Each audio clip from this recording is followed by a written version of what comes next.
Hypergonar 16mm. It is tiny and has a quite small entrance pupil that limits lenses at about f2.4. You can use faster lenses, but you're not going brighter when opening beyond f2.4. Not that you really want that anyways. It weighs 560 grams just by itself.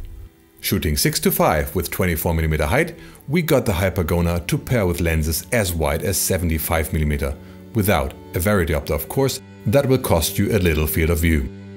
There have been many versions of this lens, and we have some of them. For the night test, we're going to pair it with the Canon FD 85mm f1.2 as spherical as the taking lens. This is a hard mismatch of element sizes, so the Hypergonar works as an external iris causing mechanical vignetting. More of that in Scope Chapter 3. We are using a slightly smaller crop to compensate.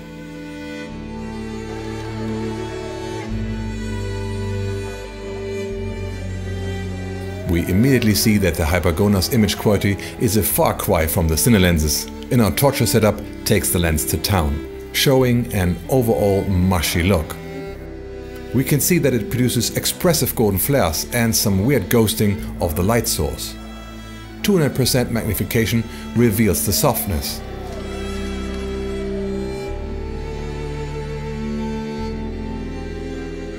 Cropping to 16:9 aspect looks somewhat acceptable.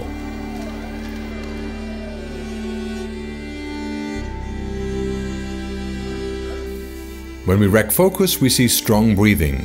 And we see that the low blade count of the Canon FD causes visible edges in the bokeh.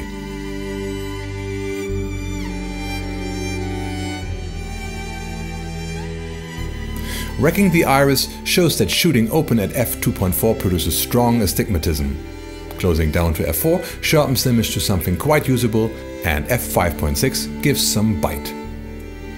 As bad as the Hypergonar 16 handles the torture setup, in the low light setup the image is very pleasant and offers a good balance between image quality and an expressive anamorphic look. Especially in this setup, the strong golden flares look lovely.